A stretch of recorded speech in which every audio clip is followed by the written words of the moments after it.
What's up, guys? Welcome back to my channel. My name is Joannis or Joe Hatagwa. I'm a Sierra Leonean American now living in Freetown, Sierra Leone. And if you want to know what's going on across the continent of Africa right now, then this is the video for you.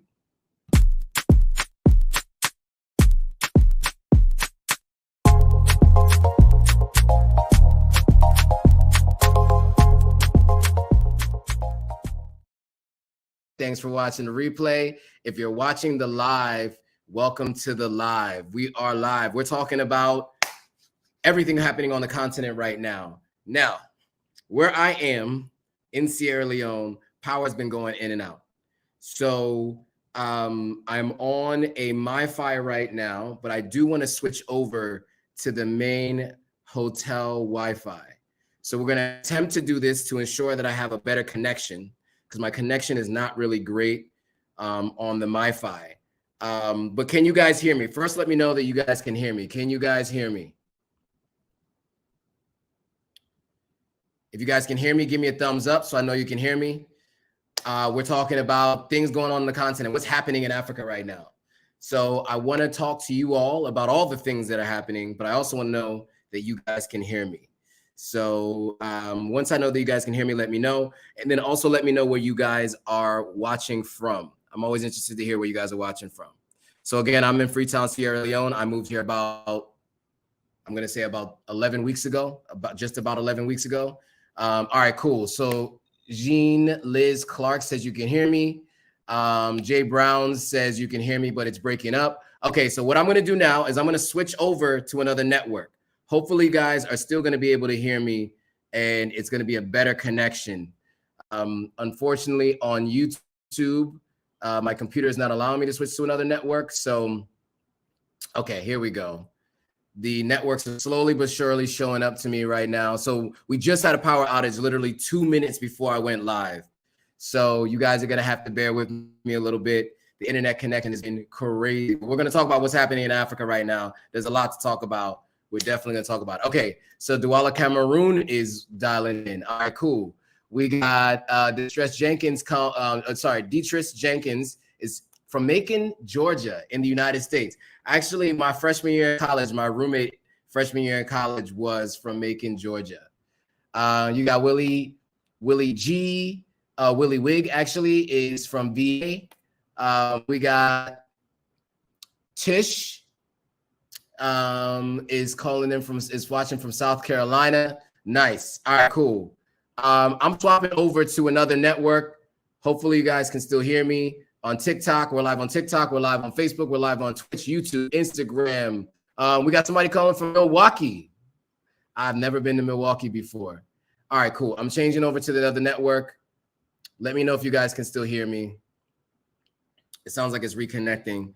All right, cool. Changing over to the other network now.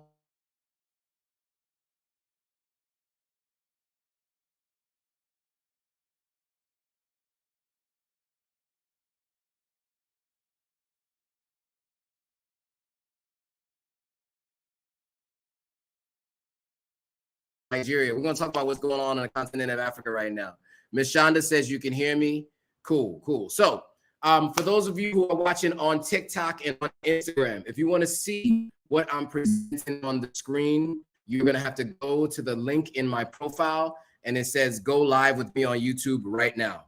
If you click on that, that'll take you directly to the YouTube live. Phoenix Mara says my voice and my lips are synced now. I'm lip syncing. Cool, cool, cool. Yeah, sorry guys, I had to switch over to another network, but we're live. So again, if you're watching on TikTok and you're watching on Instagram, if you want to see what I am presenting on the screen and you want to see the comments that are on the screen, you want to click over to the link in my profile. That's going to take you to the link tree. In that link tree, it's going to say go live with me on YouTube right now. So click on that. That'll take you right to the YouTube live. So I'll give you guys a second to do that. What's up, Bandu? Bandu was at the brunch yesterday, brunching. She organized our table. So Bandu is a soon-to-be content creator here in Sierra Leone, and her and her friend Miriam have an interesting story, and they have a lot to share. And I look forward to being on their podcast and them being on my platform in the very near future. So today we're going to talk about things happening around the continent of Africa. I know I mentioned that before, but those of you who are new and are joining, I want to make sure you knew that. By the way, if you're joining on Instagram and you're joining on TikTok, click on the link in my description. That'll take you to the YouTube live. It says join me live on YouTube right now. All right, Miss P says you can hear me on YouTube as well. All right, cool. All right, I am live on a hotel. I'm at the Pearl Hotel. They've been so kind as to allow me to use their penthouse suite. You may see that there have been some upgrades. There's some recessed lighting up in the ceiling now that's working. The TV, I don't know if you can see it, it's like a 75-inch, has been up. Everything is all set now. This place was under construction last Monday when I was in here. There was even some stuff on the ceiling that was done. There was some reupholstering to the ceiling or whatever you call it. So anyway, we're gonna get right into today's content. We're gonna talk about what's going on around the continent. There has been a recent development here in Sierra Leone around onions, and maybe we get a chance to check and talk about that in a second, because the land border closure between Guinea and Sierra Leone has caused an issue with the importation of onions. So we might talk about that, but there are so many other things to talk about. We got a coup in Niger. We got Mali deciding to remove French as an official language. And then we also had the Africa-Russia or the Russia-Africa Summit. And there's a lot to talk about on that front. So, but before I do get into that, there are many people who are new here. You know, as you guys know, the Instagram page has been blowing up. A lot of people join. So many of you are new to the platform. You're new to me. You don't know me yet. And so I thought I would do a little bit of an introduction. Again, my name is Joannis. I know. It is. That's my name. I also go by Joe. Last name is Hatagwa. I'm a Sierra Leonean American. I do live here in Freetown, Sierra Leone. I spent 2 years living in Accra, Ghana, before moving to Sierra Leone. Prior to that, I lived in LA and New York in the US. But now I live full-time on the continent. And the goal is to get people to visit, move, and invest on the continent of Africa. Diversify your interests, whether you have real estate holdings, or you're invested in the stock market, crypto, whatever. The goal is to get those of you who are already investing to diversify your assets, those who haven't done it yet to start thinking about it, and specifically on the continent of Africa. All right, so that's a little bit about me. Let's get into today's content. So again, if you're joining on TikTok or Instagram, you are going to want to head over to the link in the description that says join me live right now, and you'll be able to join live and watch live as I go through this presentation. So I'm going to present my screen for those of you who want to head over to YouTube and watch. You can also listen along on TikTok and Instagram. Information is the same. You just won't be able to see what's on my screen. All right, so let's do this. So I am going to share my screen now. Let me know if you guys can see my screen. Okay, there we go. Give me a thumbs up on YouTube if you guys can see my screen.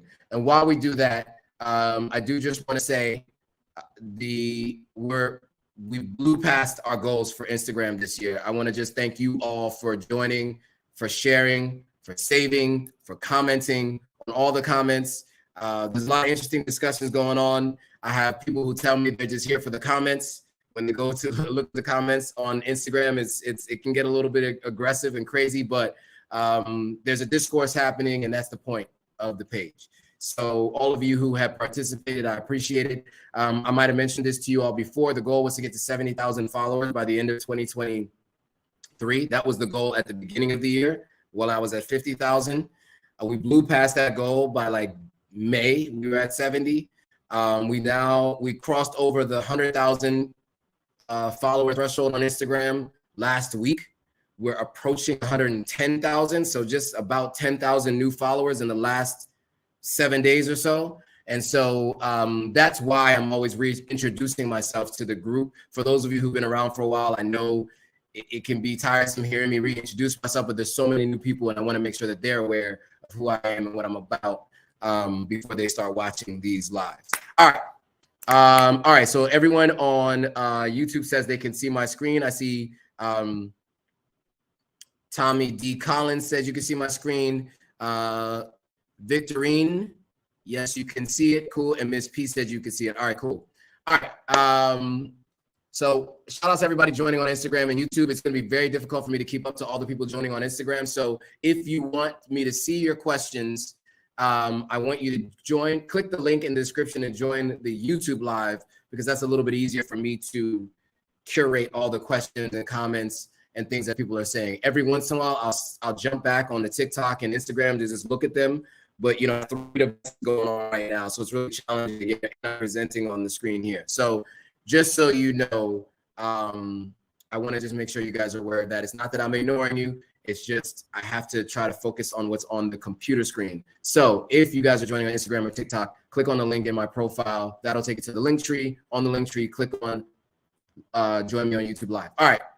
That's the last time I'm going to say it for the next 20 minutes. All right, cool. Let's get into it. So obviously, like, comment, subscribe, share this with your friends so they can stay up to date with what's going on the continent.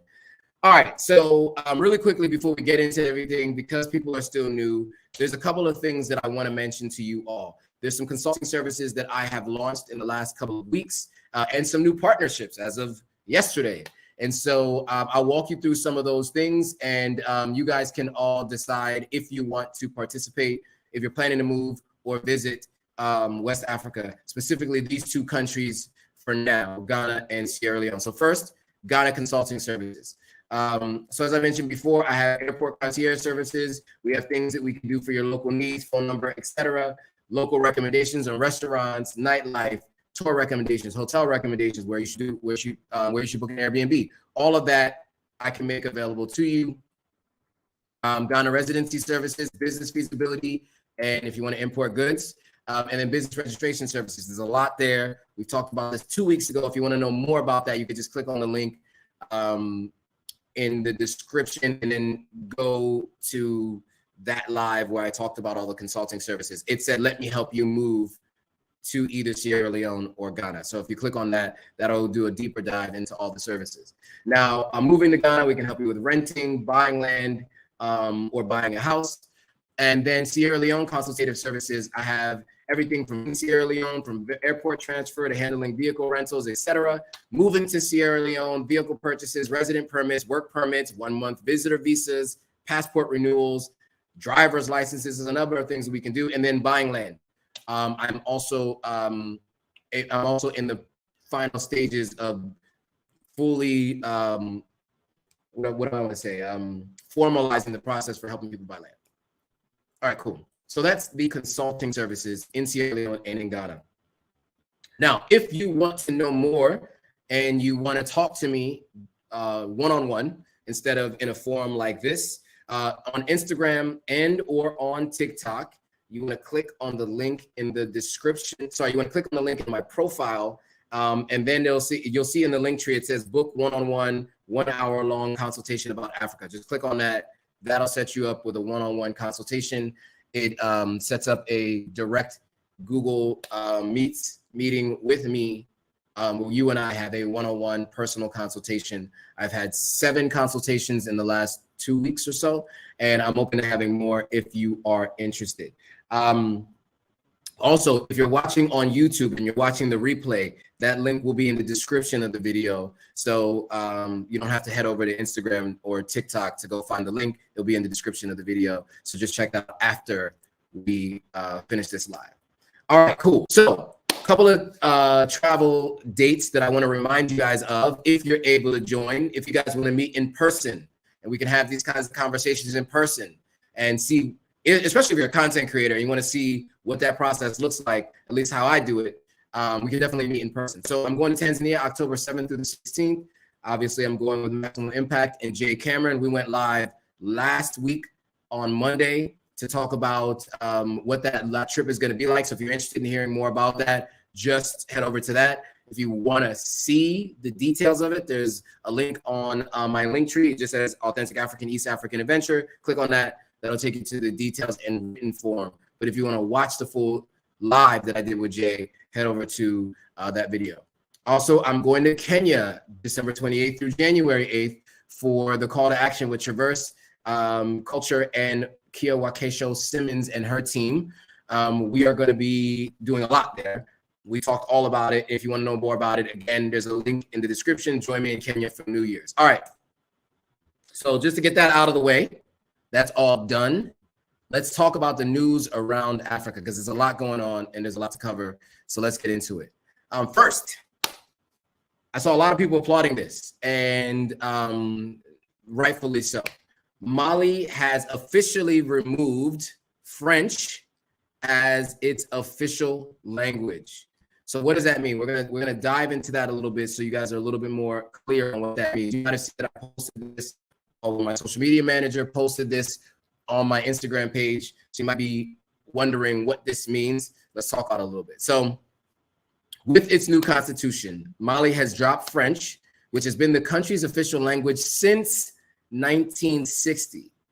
According to reports, under the new constitution passed overwhelmingly by 96.91% of the vote on a June 18th referendum. So French is no longer the official language. Now, to be clear, French is still a language. Matter of fact, it's still the working language because, of course, it has been for so long. They can't just completely remove it. They just have to now remove it as the official language. I'm not sure that they've announced what the official language is. However, there are 13 national languages currently that are going to get official status. I don't know if any one of them is going to become the main language. Mali actually has about 70 other local languages spoken in the country, including Bambara, Bobo, Dogon, and a few others that I don't want to butcher the how you pronounce them, but there's a number of different languages that Mali speaks. Their colonial leader, or the colonel leader, excuse me, put the country's new constitution into effect, marking it the fourth republic in West African nation. So every time you do a new constitution, I guess technically it's a new republic. According to the presidency, Mali's military, since taking power in August of 2020, the coup has maintained its constitution, which would be critical for rebuilding the country. There were two subsequent coups in the recent years, once in 2020 and once in 2021. There were supposed to be official elections in 2022. The current military leader has said he's going to push that to 2024. All right. Now, the decision to drop French as an official language is based on, basically the kind of anti-France sentiments happening across West Africa right now, due to its perceived, or not even perceived, actual military and political interference in the country. And we're going to talk a little bit more about coups that are happening in West Africa, because as I mentioned, military leadership generally comes as a coup. We'll talk about what a coup is and how the coups have happened and how many have happened on the continent of Africa, because there have been a lot. All right. So here's kind of a timeline of events or some major happenings that have happened over the last year.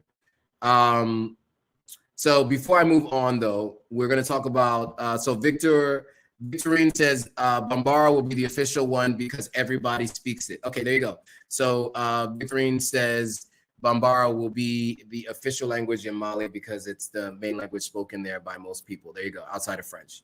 So that's, okay. That's according to Victorine.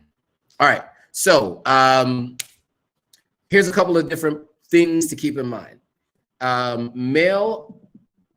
Oh, sorry. It's supposed to say Mali. That's a typo. Mali ordered French NGOs to leave the country in November of 2022. That's a big deal. Ordering NGOs to exit the country. That's no small feat, and that just tells you how serious they were about making some changes in the serious anti-French sentiment going on in the country. They also suspended French TV stations like RFI and French 24. French troops left the country in August of 2022, and they expelled France's ambassador in January of 2022. So those are some of the major events that happened in Mali that kind of led up to this last week's decision to remove French as the official language. Any questions, comments, thoughts from anybody in the group? I'm interested to hear what you guys think. For me, let me just give you my thoughts. I mean, I think it's important that we go back to some of our own natural languages, right? The languages spoken by our native folks. Obviously colonization had a tremendous impact on most of our countries, especially some of the Francophone countries, or the so-called Francophone countries, because they were required to use the franc, which is a currency that French doesn't even use, right? So French is using the euro. The franc is a lower standard of currency than the euro. The French do not use that currency. However, they require the countries that they colonized to use that currency. And so it's obviously had a detrimental effect, that along with things, which we're not going to go through the history since colonization, but just know there's definitely a ton of anti-French sentiment. Macron is feeling it for sure. And he's the prime minister or president of France. I don't know if it's prime minister or president. I don't know. But he's made many statements about it. There's been many conversations about the relationship with France and their inability to return any of the stolen goods from each of these countries, their unwillingness to change some of the trade deals and the detrimental deals they have in place with these African countries. And so they're sick of it, right? And so this is what's led to some of these different things. Really quick, Jerry Campbell's checking in from NYC. What's up, Jerry? From NY. Victorine says, Rwanda did it progressively. Okay, I think you mean removing French. Okay. Victorine says Macron is a president. Okay, president, not prime minister. Yep, cool. All right, so what else do we got? Have we got any questions, comments, or thoughts on Instagram? There's a lot of people joining and leaving on Instagram. So Jean Liz Clark says the audacity of these people. Yes, I'm sure you mean the French. Yes, this is a thing that's a very common sentiment. People are not aware that the Francophone, so-called Francophone countries are operating under the franc. Not all, but many, most. Okay, so let's and not just Francophone West Africa, other countries that they had colonized previously outside of the continent. Okay, cool. So let's move on from the Mali conversation. It looks like we've exhausted that issue. Everyone said what they want to say. We can now move on to the coup in Niger. Now, this is major. There's a lot to talk about here. This is not a first, probably will not be the last, but we do want to talk about it a bit. So let's just give you some background, okay? Soldiers in the West African country of Niger announced a coup on national television. So it happened on TV. This video here, this image you see here on your screen is a screenshot from basically the press conference that where this coup was announced. They said that they dissolved the constitution, suspended all institutions, and closed the nation's borders. So you cannot leave Niger, you cannot enter Niger. President Mohamed, I don't know how to pronounce his name, has been held by troops from the Presidential Guard since early last Wednesday. He was promised Washington's unwavering support. This is from the United States, in a call from the U.S. Secretary of State Antony Blinken. The UN Secretary General Antonio Gutierrez also said that he had spoken to the president, offered the UN's full support to the uranium-rich country. He is a key Western ally against Islamist militancy in West Africa. However, technically, he's no longer in power as of last Wednesday. So let's talk a little bit more about what coups are, just to kind of give some context. So the origin of the word coup comes from the medieval Latin term culpus, and then it turned to the word coup, which kind of means blow, So the French coup d'etat is the way people like to say coup d'etat. You've heard that. So anyway, this is basically an illegal and overt attempt by military or other elites within the state apparatus to unseat the sitting executive. So according to this definition, the target of a coup must be a sitting executive, and the perpetrators must have formal ties to the national government, movements that attempt to overthrow an entire government, which are led by those not connected to power, such as rebellions or mass protests, are not included. So there have been rebellions, there have been mass protests, and in those instances, you're not considered coups. Coups generally mean the person has a connection, or the people have somewhat of a connection to the executive that's in power. So if you remember, I said that the military police have a connection to the executive in power, are the ones who staged this coup. So they must be within the state apparatus. So that's the definition of a coup. You can do your rules if you want to get information on that. So a couple things before we move on.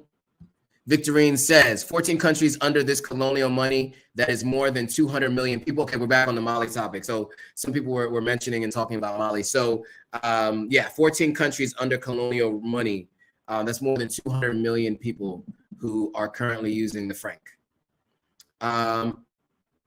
There's a channel called Authentic One. Okay, Authentic One says, I hope that Mali starts their own currency. Humu says, Joe, kushe, Humu. Victorine says, start your own currency is not that easy. Yes. And we got Manelik checking in. Good evening. Sorry I'm late. No worries, no worries. No worries if you're late, bro. As long as you made it, right? Better late than never, right? Isn't that what they say? All right, cool. So let's talk about the coup in particular. There's a number of different elements that we want to talk about to kind of walk you through what's happening, what we know so far. So General, and I don't know how to pronounce his name, I think it's Chiani, has declared himself the new leader of Niger after a dramatic coup that was all done on TV, as I mentioned. He staged the coup on the 26th. I think that was last Wednesday. Now, it was supposed to be their first peaceful protest, the first peaceful and democratic transition of power since independence in 1960. Unfortunately, similar to other places like Burkina Faso and Mali, who've also had coups recently, it seems to be a trend in this region. Apparently, the president, former president, is thought to be in good health, but he is being held captive by his own guards. So his own guards have been holding him captive, which has to be an interesting situation to be in, for sure. He'd been a key Western ally. As I mentioned, Anthony Blinken, the Secretary of State, has said he's a key ally. He's mentioned it publicly. The U.S. Secretary of State, other folks, the UN Secretary General has also made public statements in support. But he's currently in captivity. It's been roundly condemned by many different international bodies, the ECOWAS body, the West African Regional Bloc of ECOWAS, EU, and UN. We'll talk about what the specific response that ECOWAS had. They had some interesting ones, and I'm interested to see how that plays out. But yeah, so who is Chiani, right?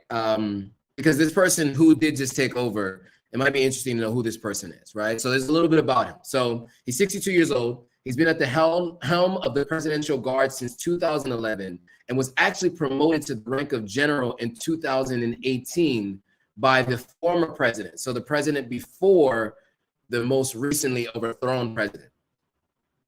He was linked to another coup attempt in 2015 against that president who actually promoted him to the rank of general. But a court case in 2018 cleared him of his involvement. In 2021, he stopped the coup attempt against the incoming president who he just overthrew. So you see all the different things going on there. So apparently the former president who was just removed was planning on removing the general as part of the changes he had been making to his security forces. So before he could be removed, before he could remove the general removed him. So that, my friends, is how things have gone down in the last few years. So really quickly, if you're joining on Instagram or TikTok and you want to see what I am presenting on the screen, click on the link in my profile. That will take you to a Linktree page that says join me live on YouTube right now. Click on that. That'll show you what I got on the screen. So you can easily see what we're talking about and you can follow along. So Victorine with the facts. He was chief of military. Then the president humiliated his army by saying the Niger army is useless and he wants the foreign military to come and lead Niger. There you go. That's Victorine's view of what happened. All right, cool. So the history is coups throughout Niger's history. So there has been 3, 6, 9, 10, 11, either alleged, unsuccessful, or successful coups throughout. Sorry, that says Nigeria. That is my fault. Forget the thing on the right. Just look at what's on the left. All right. So the history of military coups in Niger on the left is what we really should be talking about. It's been one of those days, guys. So 1974. Military overthrows a president. 1996, military ousts a president. 1999, president was killed during a military-backed coup. 2010, the military overthrows the government and jails the president at the time.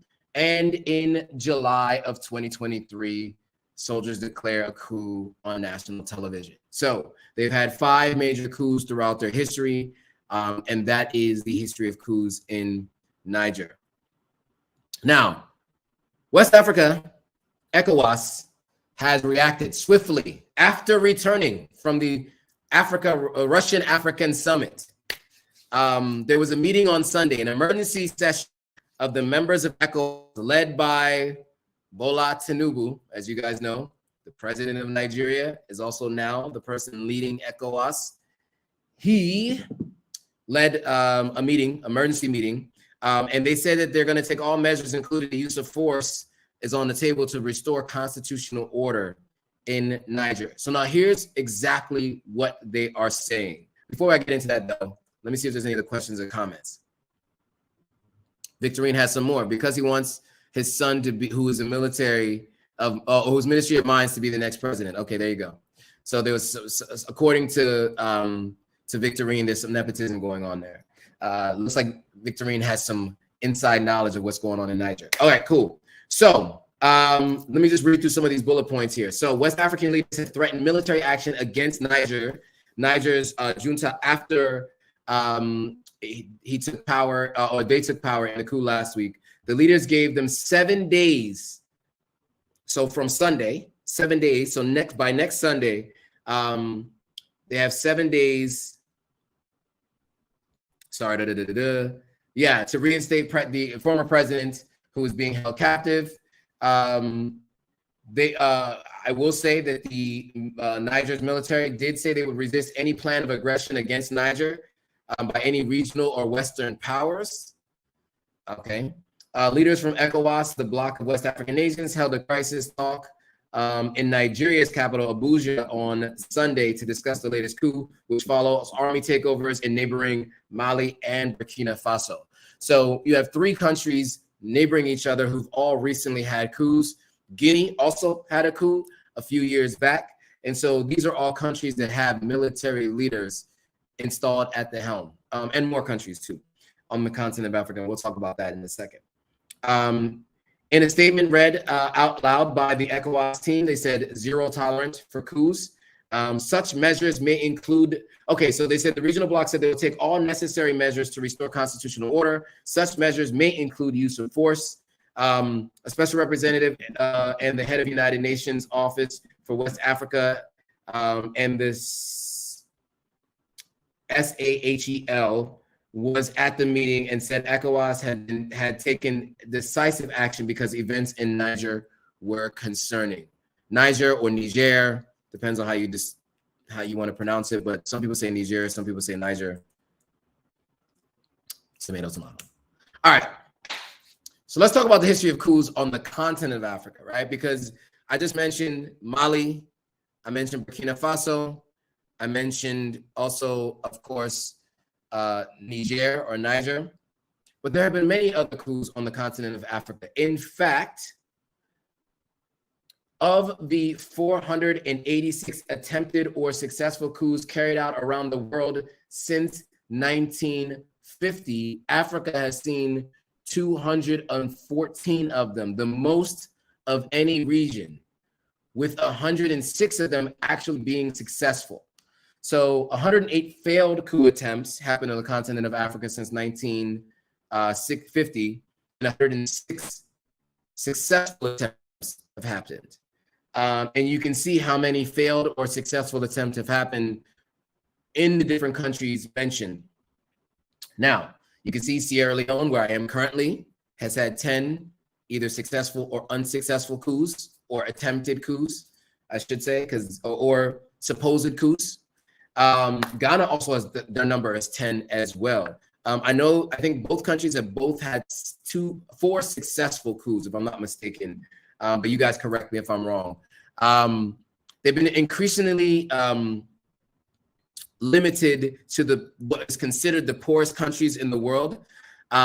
This is coming from different people who have knowledge of the matter. Burkina Faso, Guinea, Mali, and Chad all have had less than $20 billion in GDP in 2020, according to World Bank estimate, while Sudan had a GDP of just over 21 billion. By comparison, the United States GDP is 20 trillion at that time. And so what that means is countries experiencing ongoing countries experiencing ongoing terrorism campaigns and insurgencies are also disproportionately more likely to see coups. And the reason for that is because a lot of times the military feels like they need to step in so that they can handle these situations, right?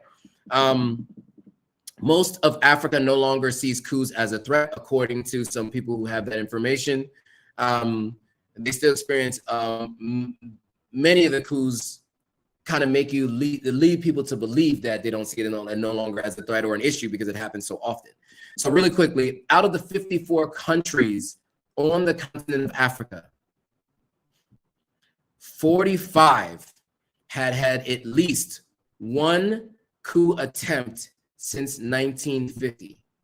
So only 9 countries out of the 54 countries on the continent of Africa have not had at least one coup attempt since 1950. Just keep that in mind. So I know that we just read that ECOWAS says they have a zero tolerance policy for coups, but as you know, there have been coups and military leadership in 4 of the 14 or so ECOWAS countries, right? So Burkina Faso, Mali, Chad, and Sudan all are under military rule right now due to coups. And there may be more. Catch me if I'm mistaken, correct me if I'm wrong. But that is what I do know to be true. Okay.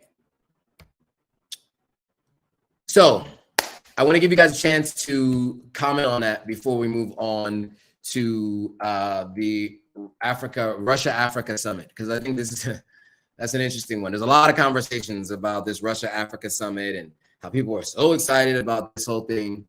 And I got my opinions, and I will share them in just a moment. Okay, so Victorine says ECOWAS is useless, and last time I checked, sanctions never worked. Look at Russia and Ukraine. Yeah, I mean, I can't say that I agree that ECOWAS is useless. I would not use that terminology to describe how they're operating.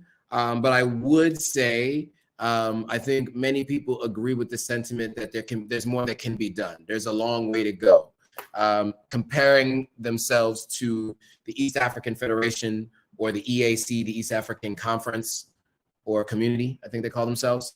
There are some differences there, and there have been conversations about the differences between these subgroups within the African Union.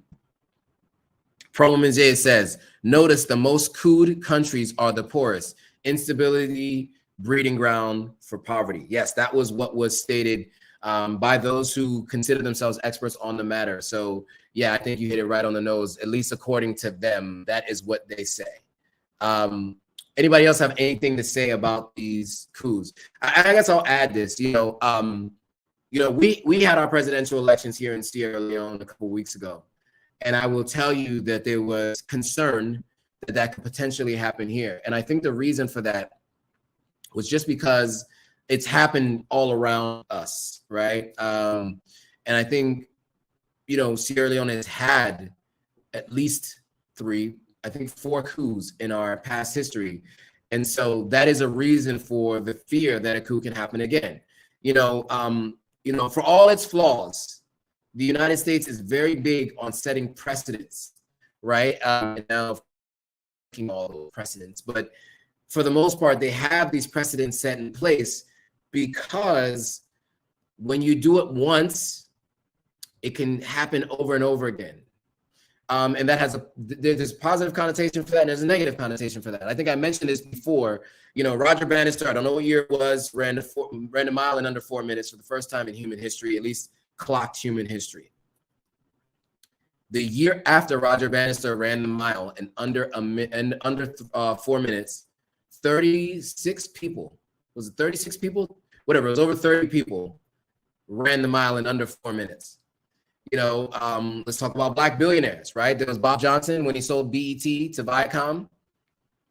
Bob Johnson was the only Black billionaire. Then shortly thereafter, it was Oprah. And then now there are like 50 or 60 Black billionaires. Because once you see that this can happen, it becomes tangible. Once it becomes tangible, it leads to other things happening in the same way, right? So that's why they say representation matters, right? So these are all positive ones, but there are also negative connotations. The example I'll give you again is Will Smith smacking Chris Rock, right? Will Smith walked up on stage and smacked Chris Rock, right? I knew that there were going to be more people jumping on stage at comedy shows. And what happened 2 weeks later? Somebody ran up on stage and tried to tackle Dave Chappelle. So yes, when somebody sees it happen and it's tangible, it happens more. And another example of coups is Turkey. I think Turkey has had many coup attempts. I think like 40 coup attempts or something crazy like that. Quite a number of coup attempts in Turkey by themselves. So anyway, that is the topic of coups. I want to get into this Africa-Russia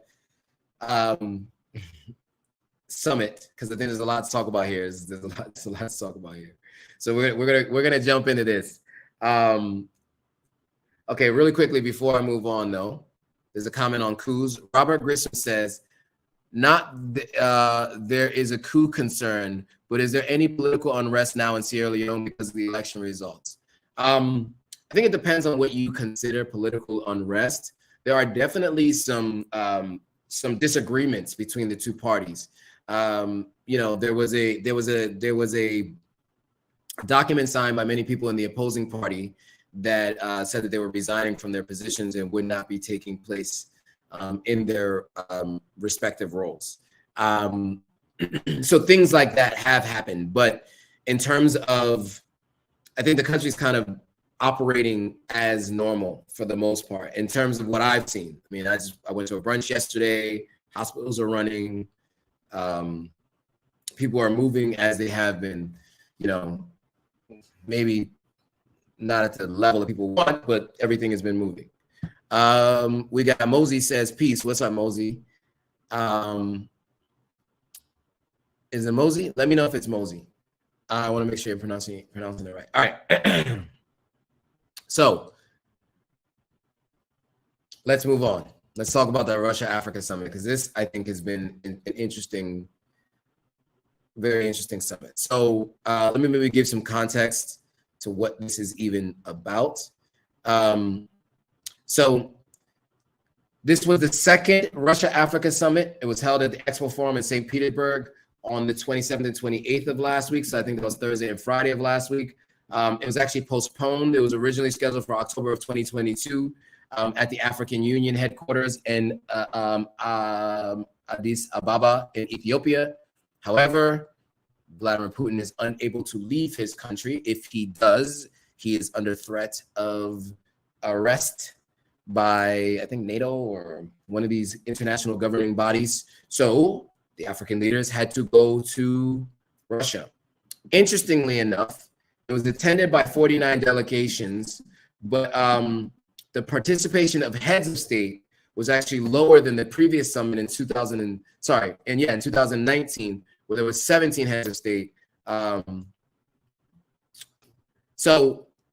But I will say the sentiment around this trip was a lot different. I would say many people across the continent of Africa and in the diaspora, I'll say, just from what I'm seeing, are really happy to see some of the things that are coming out of these debates. I don't know. I will say this. This is my thoughts just from a high level.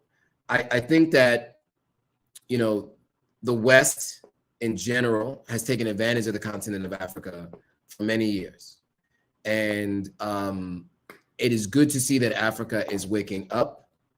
However, I don't know if who they're running into the embrace of is necessarily always a better option.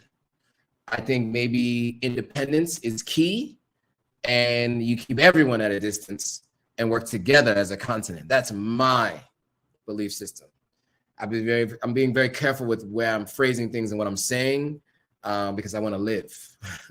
But you know, I just think that the main thing that I would say is that I think, you know, there are positive and negatives to every relationship, West or the far West. Sorry, West or the far East, right? Whatever you choose, you know, there are going to be challenges and benefits with either one. And I'm not too sure either one is the better option. I think working together, as we've talked about with the African Union, that's the best option. And figuring out how we really get trade going within the continent, how we figure out how to be less dependent on international aid and NGOs and nonprofits and all of that, ideally. But anyway, over the past few years, the sentiment of this, you know, anti-France sentiment, anti-West sentiment, and increased excitement about the Kremlin and in Russia has appeared to kind of make people a little bit more sympathetic to what's going on in Russia. And, you know, when the military power seized power in many of the West African countries, or four West African countries, Russia seemed to not necessarily have a negative word to say about those things, whereas the people in the West did. And so these military leaders are excited to go meet with, you know, Vladimir Putin and Russia, because he is not condemning their actions, right? So these are the kinds of things that you can imagine are leading to the excitement of the relationship strengthening with Russia. Not to mention BRICS, which includes South Africa, Russia, China, and Brazil. This is also another thing that other African countries are vying to become a part of. There's some comments here. Claude says, but it's been worse for so long. Let's change and see what happens. I mean, yeah, I guess, I mean, at this point, see what happens. That's all we can do is see what happens. In my mind, I don't know if there's a lesser of two evils. I think the best option to me, I mean, if that's what we're calling it, right? Let me just say that. I think the best option is becoming self-sufficient and figuring out how to. Okay. Let's just talk about like what was supposed to be, what this coup was supposed to, I mean, the summit was supposed to be about. So it was meant to be basically an economic and humanitarian forum with, basically supposed to be a big commitment from Russia that really sends a lot of optimism to the continent. Putin vowed to spearhead a transformative partnership with Africa, of course, igniting expectations of a brighter future for the African nations. Obviously, this is very glowing, the way this is written. Addressing the assembled heads of state, government representatives, and regional organizations, President Putin expressed unwavering optimism about fostering a comprehensive array of ties with African countries. He emphasized the need to strengthen cooperation in political, economic, and humanitarian domains, paving the way for a new era of collaboration. Mutual trade between Russia and the continent reached approximately $18 billion in the previous year, and the first half of 2023 alone is surged by nearly 35%. So, Africa as a whole, in terms of the leaders, are very excited about these partnerships and this relationship.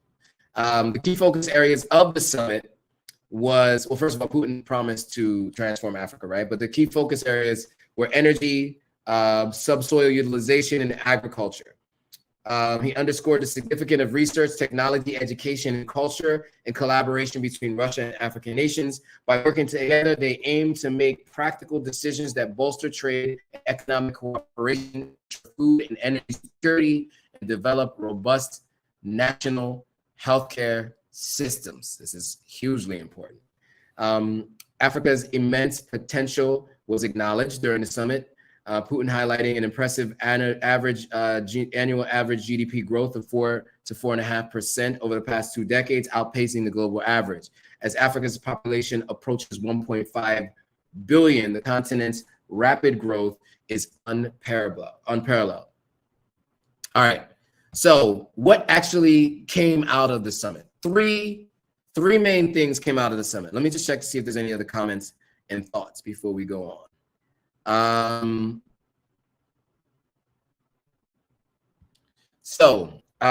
Pro Woman J says, United States has had political unrest. Just violent fighting is sporadic and squashed quickly. National Guard squashed January 6th insurrection in under an hour. Yeah, that was a whole thing. Some people don't call it an insurrection. Some people call it a peaceful protest. But yeah, I mean, yeah, this was something that happened. So going back to the discussion about political unrest, Pro Woman is saying that I made a good point. BRICS is no better. Continental cohesion is a better investment of time and energy for African leadership. Victorine says Ubuntu is the African model now. 54 countries who can't even pay their diplomats of the AU. Victorine is coming with the fire today.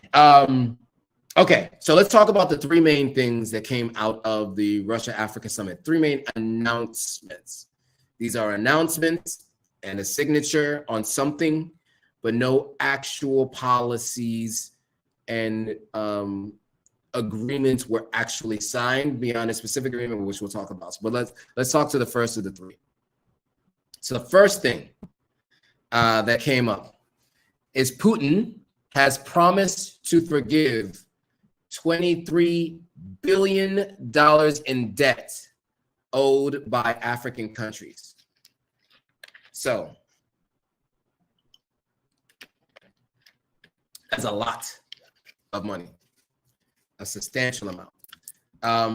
So the Russian government has written off over 20 billion. And by the way, this particular announcement was not really at all covered by the major Western news sources. I am not a conspiracy theorist, but I do know that the West and those who are in charge are not really excited about this. So they're definitely not going to report this as fact. But if you just do a quick Google, most of it is unsubstantiated, not very well-known news sources. The most highly credited news source that I could see, at least on the first page of Google, when it was like 13 results, was RT, which is actually formerly known as the Russia Times. So there's obviously a newspaper or a establishment that does come out of Russia.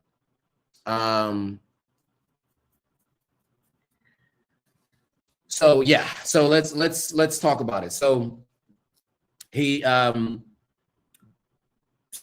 that Moscow would also allocate more funds to help with the development of the continent.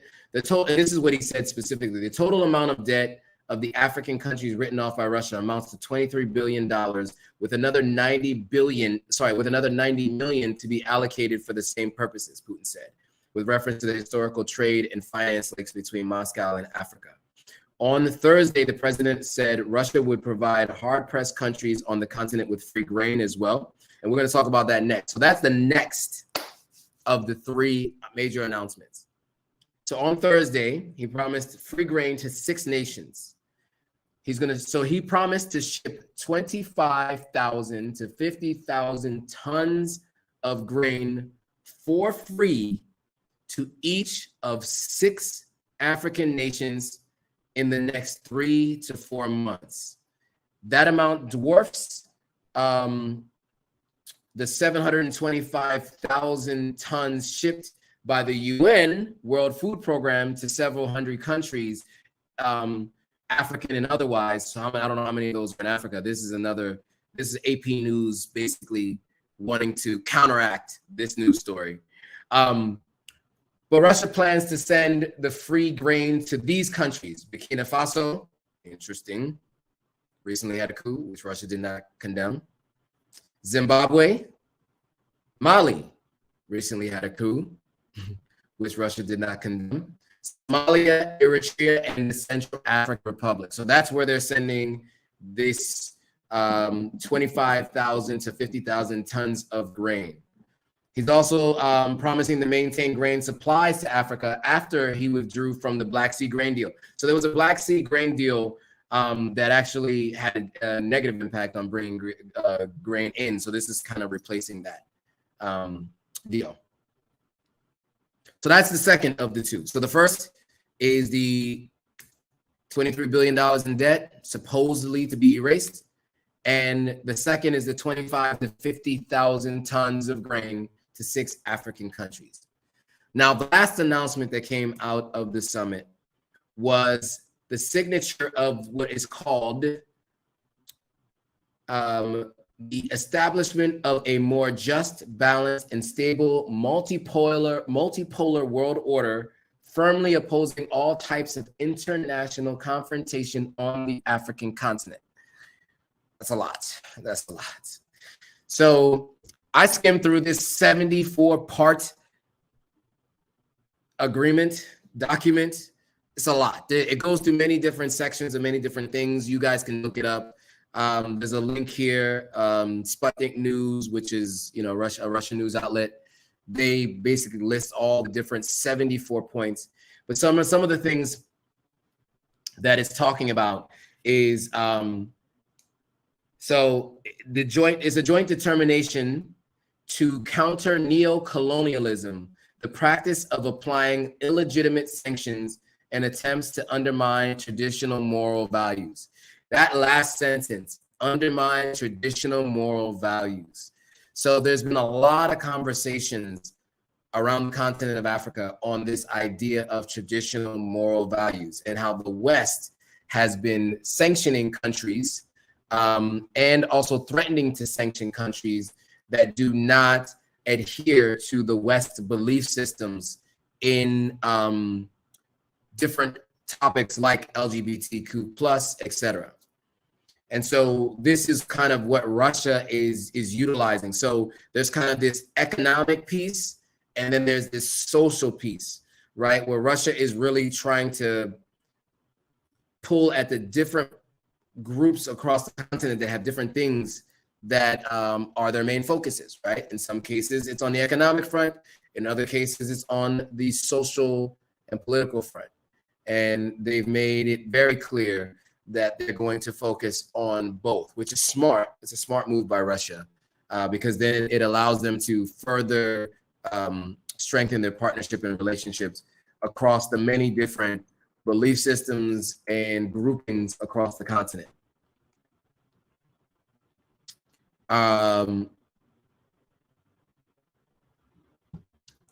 Victorine says, it is time, brother. I don't believe on them people. We need to stop thinking that these Westerners are our friends, and they are not. What people on the continent are about now is to find new deals. Yeah, I mean, look, I think find deals for sure. I'm just saying that I think we need to. I'm not saying that I think that the only partnership should be in the United States, or that they shouldn't have issues with the partnerships and dealings they had with the United States. I'm not saying that. I'm just saying that the enemy of my enemy is not always my friend. I know that's a state. I know the saying is the enemy is my friend. That is not always the case. All right. The enemy of your enemy and I don't even know if America is an enemy necessarily, but the way it's talked about by many people is as if that's the case. I think we're frenemies around the continent, right, and around the world, right. This is how people operate with each other. You know, it's all figuring out what most you can get out of the relationship, and so far the West has been winning in those relationships with West Africa and in Africa in general. So I do feel like you want to diversify your interest. I also want to ensure that, or I want to mention that I think in doing so, deciding who you're partnering with is going to be critical. So the participants all, if I'm not mistaken, signed a joint declaration. That was what I described before. At the end of the day, it basically outlined the approval of the goals and objectives for a future development of Russian-African cooperation in different spheres, from politics, security, economics, science, technology, cultural, and humanitarian spheres. And kind of what the statement says is, we, the heads of state and government of the Russian Federation and African states recognized by the United Nations, herein also referred to as the Russian Federation and African states. So that's what they're now calling this grouping, is the Russian Federation and African states. The representatives of these African Union and Africa's leading integration organizations gathered on the 28th, 2023 in St. Petersburg to sign. So that is what came out of it, the signature on this document. There's also been this talk about how they were so nicely treated. And I think one of the interesting things for me is this, right? Just because someone flatters you doesn't mean they are your friend, right? Everyone has their own best interest at heart. And what's interesting to me is that what I see, and it makes sense to me now, and I'm trying to be apolitical here, just speaking to personalities. I have noticed that there are different personalities around the world that have been heads of state or are currently heads of state, who once flattered, they end up giving everything away, right? When they're flattered, they walk into the negotiation with their wall down, their guard is down, and they end up getting taken advantage of. And you guys can probably guess who some of these people might be, people who were considered deal makers. Some of those folks end up getting flattered and end up walking away from a deal that's not better than the deal that was previously in place.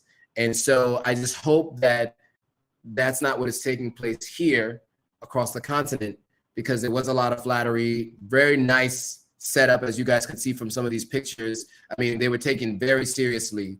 And I think that they were very proud to be in those rooms and to have those conversations, because there's been many discussions when they meet with the UN and other folks talking about how Africa needs to have a seat at the table.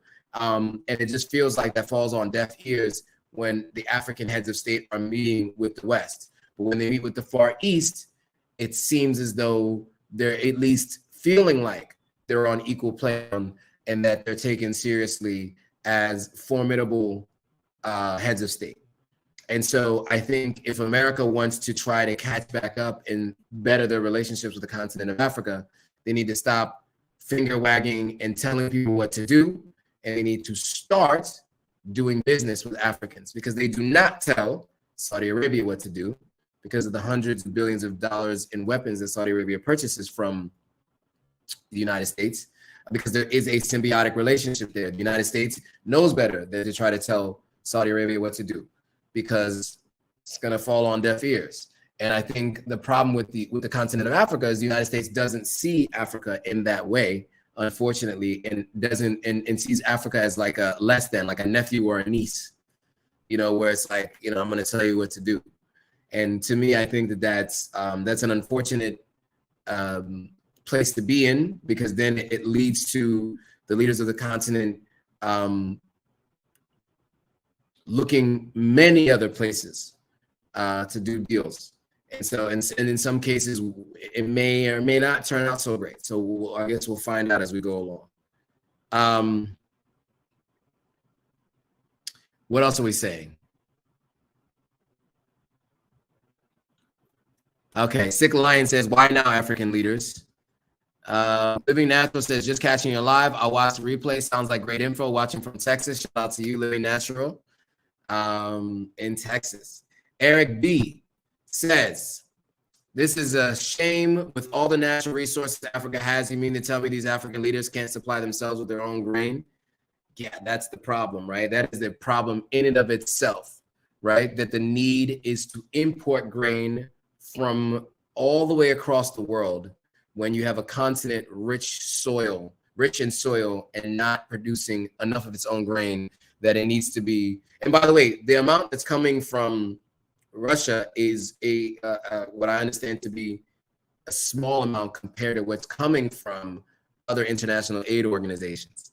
So yeah, we need to be more sufficient for sure. And what I'm coming back to, we keep coming back to.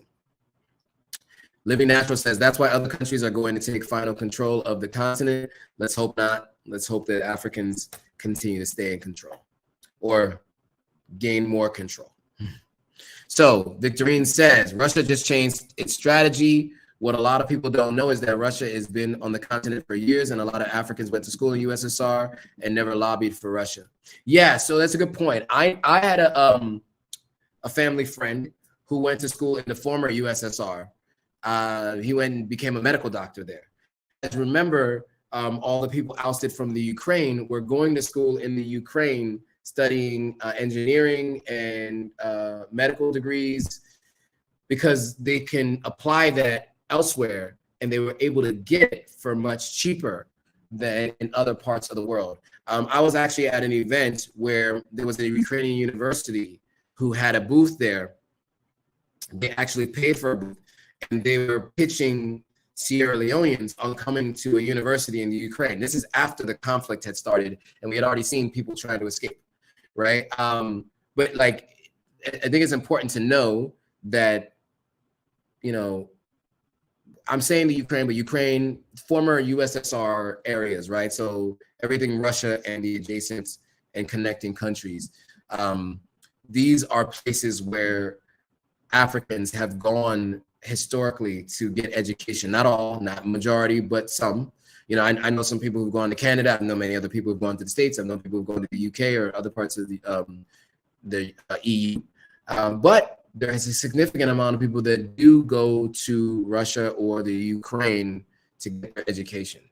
And so you're right on that fact that this seems like just another step. But yes, that is true. Jerry Campbell said, that's well said, Joe. As you pointed out, the U.S. isn't necessarily an enemy, but it's what's in the country's best interest should drive foreign and fiscal policy, not friendship. Agreed.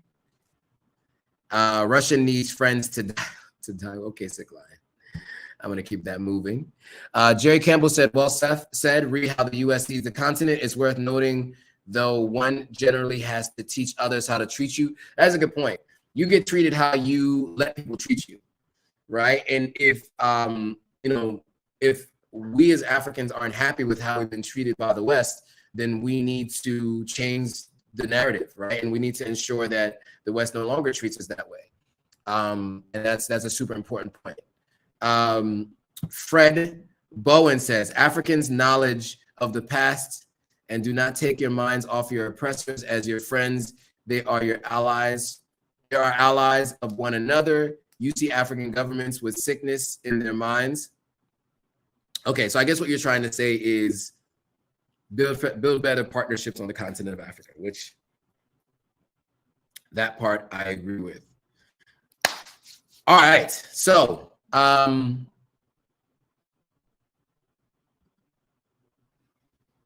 Victorine saying with what power? Oh, you. By the way, Joe is spelled J-O-E. I know that most people don't know that because my name is Joannis, but I do spell it like how people whose name Joseph spell their name. That's a good question. With what power? Take back there. But I think, you know, again, you know, look, I think that yeah, I mean, a lot of countries on the continent of Africa take a lot of aid money from the West, right? And so you're in a very difficult position to tell someone who's giving you money how to treat you, right? And I understand that, you know, I do get it. But at the end of the day, you know, Africa as a whole is of great interest to the West. And so if they as a whole can get together, not any one country, right? But as a whole, 54 countries say, this is what we expect, then I think that changes things. But not any one country can make any specific difference. It's going to be very difficult because not any one country has a big enough impact on the United States to make that change. Eric B says Africa needs a revolution to get rid of these old colonial mindsets, leaders, and replace them with young, fresh minds. I've heard people say that before. I'm of the approach that we just need to make a shift. I can't say what needs to happen to make that shift, but I do want to see a shift for sure. Victorine's apologizing for not adding the E. No worries at all. Proman Day says Africa needs infrastructure to store and manage agri-crops. They can grow food system to store and move crops around they can grow food, but a system to store and move crops around are missing. In Ghana, rural farmers often take sick, even die from moldy grain. Wow, it's terrible. So yes, that has been today's live. Any other questions, comments? I've seen some comments coming in. It's been a long day, and it's going to be an even longer day tomorrow. A couple things I want to mention before we move on, and you guys can still continue to comment on this if you want. If you have any other questions or thoughts from me, feel free to share them. More than happy to answer them. Once again, I'm at the hotel. They were gracious and kind enough to let me use the penthouse suite. And so I want to thank you guys for joining. I want to thank them for allowing me to use this place. What else? Okay, yes. Going to Tanzania, going to Kenya later this year. Make sure you check the link in my description or the link in my profile or the link in the description. Click on that and you'll see East African Adventure and join me in Kenya for New Year's. So definitely click on those links if you're interested in either one or both. Join me in both places if you can. It's going to be well worth the trip. I'm telling you right now.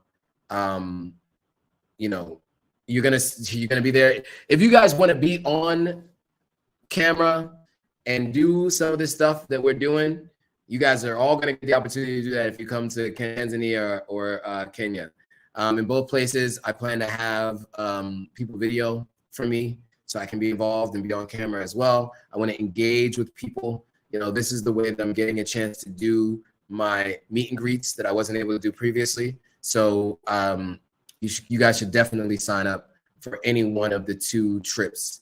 And there'll be more. There may be more this year. There will definitely be more next year because as I build up this platform, the goal is to do more hosted stays, hotels, Airbnbs, etc. in different countries. And so as I work on that, you guys will be the first to know where I'm going and how long I'm staying.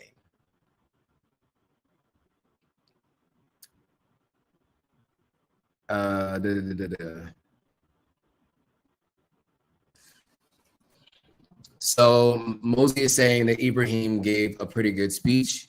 Okay, I haven't seen any of the speeches, to be honest with you, so I have to go check. I think I saw the South African's president make a statement, but I haven't really seen the speeches, so I'll have to go check that. All right. Any questions from me? I'm going to stand up. I should have been standing the whole time, actually. Any questions from me before we go? I want to make sure I answer your questions if there are any questions.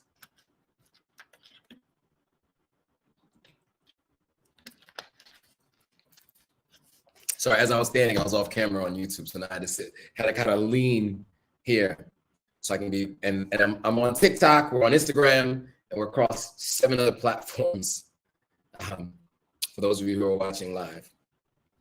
All right, let me remove this from the screen. So any questions for me before we go? Let's see, here's something. Don't say the West, say the government. The people of America don't mess with the government. Let's be clear. Well, I mean the West. I mean the Western governments. I don't actually mean the people. Just like when I was talking about Africa, I was talking about the African governments, not the people of Africa. I think a lot of people have a lot of different belief systems across the spectrum on how they feel about Russia in general. But I get what you're saying. Applause. Oh, Apple user not found. Sorry, I thought it said applause. All right, cool. Dark skin. I cannot say the rest of your name. I refuse. But it doesn't help at all that Africans and African Americans are beefing.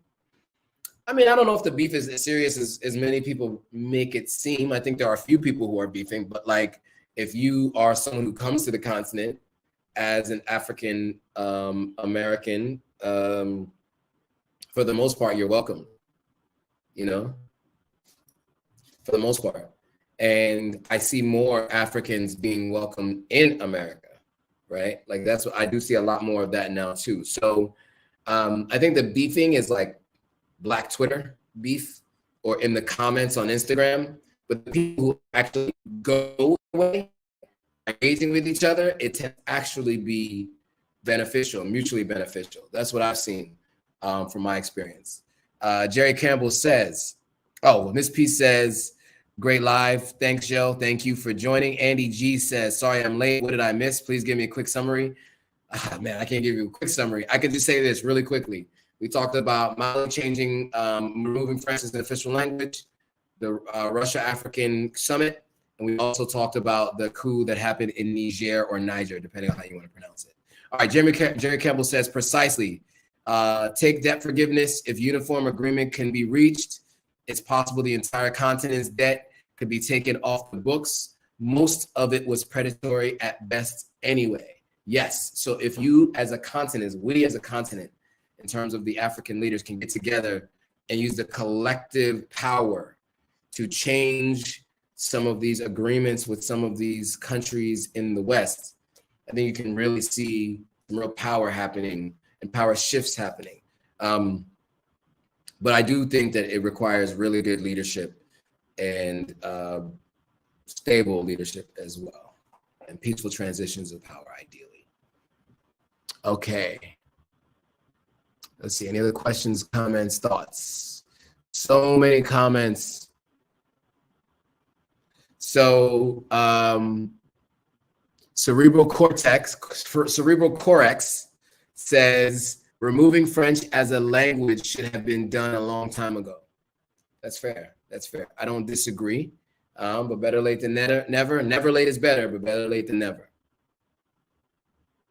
Okay, so King Dimple 26 says, I want to go to the homeland, but don't know where to go exactly. I'm a Haitian American who wants to connect with my people. We're all connected. Blessings, all my melanated people. Yeah, I mean, we are definitely all connected. You are more likely from West Africa, whether, it's from, way earlier on or post the transatlantic slave trade, you're likely from West Africa. So depending on what you're looking to do, right? It's more developed in many places in East Africa and South Africa, but you'll probably have more similarities in culture and food and things like that with West Africa. So, I think you have to look at the trade-off, but just do your research, follow channels like this and others to see what people are dealing with and how they're living, and see what makes the most sense, right? That's what I would say. I would say ashe to that. I don't know what I specifically said, but yes. Okay, Fred Bowen says, Africans who have knowledge do not take your old enemies as your friends. Yet you see African governments with sicknesses in their minds rushing to them with all their natural resources, gold, whatever. Yes. Be careful. That's it. I think that's just the main sentiment here is African presidents, be careful.